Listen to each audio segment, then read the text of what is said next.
Duncan Edwards, the greatest who never got the chance. On the morning of February 6, 1958, a plane carrying Manchester United squad crashed on a snow-covered runway in Munich, Germany. 7 players died at the scene. Duncan Edwards did not. He was pulled from the wreckage with broken legs, broken ribs, a collapsed lung, a shattered pelvis, and kidneys so badly damaged that doctors rushed an artificial organ from across the country to keep him alive. For 15 days he fought. The day after the crash, barely conscious, he looked up at assistant manager Jimmy Murphy and asked one question. "What time is the kick-off against Wolves, Jimmy? I mustn't miss that match." At 2:15 in the morning on February 21, 1958, Duncan Edwards lost the fight. He was 21 years old, and the football world lost something it has never been able to fully explain or replace. Before we continue, hit like and subscribe to support this channel. Duncan Edwards was born on October 1, 1936, in Dudley, a working-class town in the West Midlands of England. His talent was visible before he was a teenager. At 12 years old, a Manchester United scout sent a message to manager Matt Busby that simply read, "This boy merits special watching." Busby watched him, and then he made sure nobody else got there first. At 13, Edwards was already captaining the England schoolboys team at Wembley Stadium in front of crowds of up to 100,000 people. At 15, he was already too good for the Manchester United youth team. Every major club in England wanted him. Local giants Wolverhampton Wanderers and Aston Villa pursued him relentlessly. He chose Manchester United. The story goes that a United official arrived at the Edwards family home just after midnight on the night he turned 17 to secure his professional signature before any rival club could beat them to it. They were that determined not to lose him. On April 4, 1953, Duncan Edwards made his first team debut for Manchester United at the age of 16 years and 185 days, becoming the youngest player in the history of the Football League First Division. United lost that day, 4-1 against Cardiff City. Nobody remembered the result. They remembered the 16-year-old who played like he belonged there. What made Edwards extraordinary was not any single quality. It was all of them, combined in one person at an age when most players were still learning the basics. He was physically powerful in a way that seemed almost unfair for someone his age. His tackling was fierce and precise. His passing was intelligent and varied. He could score goals from distance with either foot. He could play anywhere on the pitch and do it better than the specialists who called those positions their own. Bobby Charlton, one of the finest players Manchester United ever produced, said Duncan Edwards was the only player who ever made him feel inferior on a football pitch. Matt Busby, who had managed some of the greatest players in British football, called him the most complete player he had ever seen. Jimmy Murphy, who watched football with a professional eye for decades, simply said he was the greatest. England called him up at 18 years old, making him the youngest post-war England international until Michael Owen broke that record 43 years later. He won back-to-back First Division championships with Manchester United in 1956 and 1957. He played 177 matches for the club, scoring 21 goals from midfield. He made 18 appearances for England, scoring 5 times. These are the numbers of a 5-year career cut short at 21. Nobody knows what they would have looked like at 30. By February 1958, Manchester United were one of the most exciting clubs in the world. Matt Busby had built something extraordinary at Old Trafford. A team of young players who played fearless, attacking football that had captured the imagination of supporters across England and Europe. They called them the Busby Babes. Duncan Edwards was their heartbeat.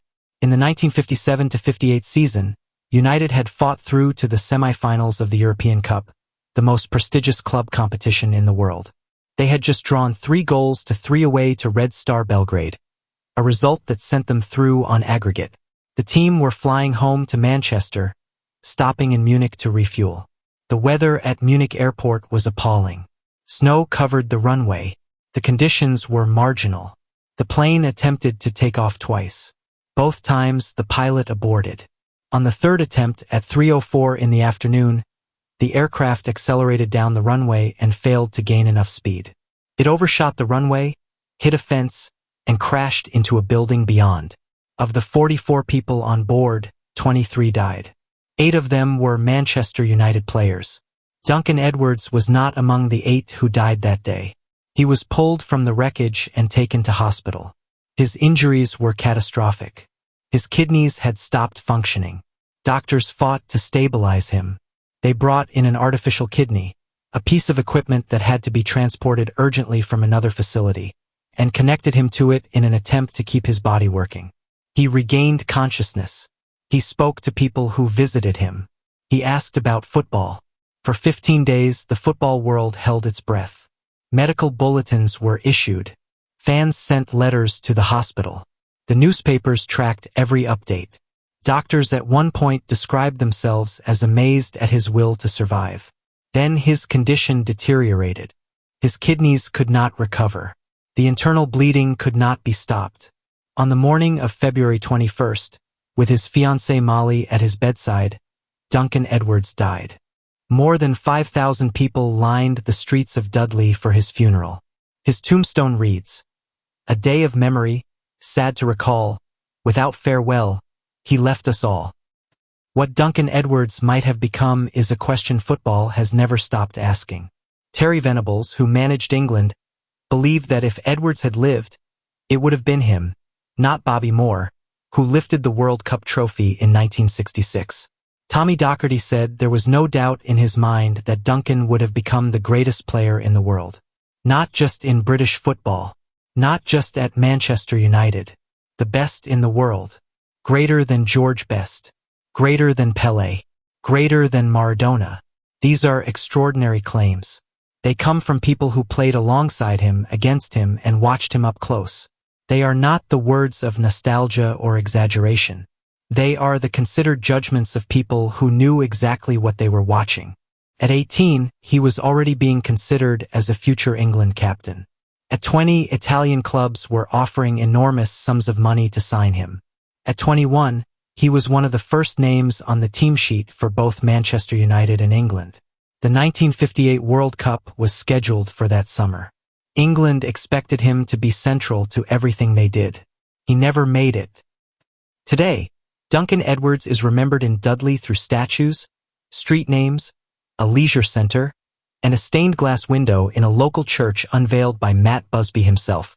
He appears on a British postage stamp. Manchester United retired the memory of his name. His grave in Dudley Cemetery is visited by fans every single year, fresh flowers left by people who never saw him play.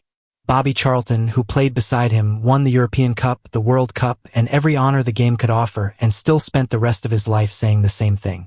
Duncan Edwards was the greatest player he ever saw. Not one of the greatest. Not among the greatest. The greatest. A player who won 2 league titles, played 177 club matches, and represented his country 18 times before the age of 22. A player who, on the morning after the worst day of his life, lying broken in a Munich hospital, still wanted to know when the next kickoff was. That is Duncan Edwards. And the question of what he might have become is the greatest what if in the history of football. That was the story of Duncan Edwards. Gone before the world truly knew what it had lost. If the story moved you, like this video and subscribe. Until the next legend.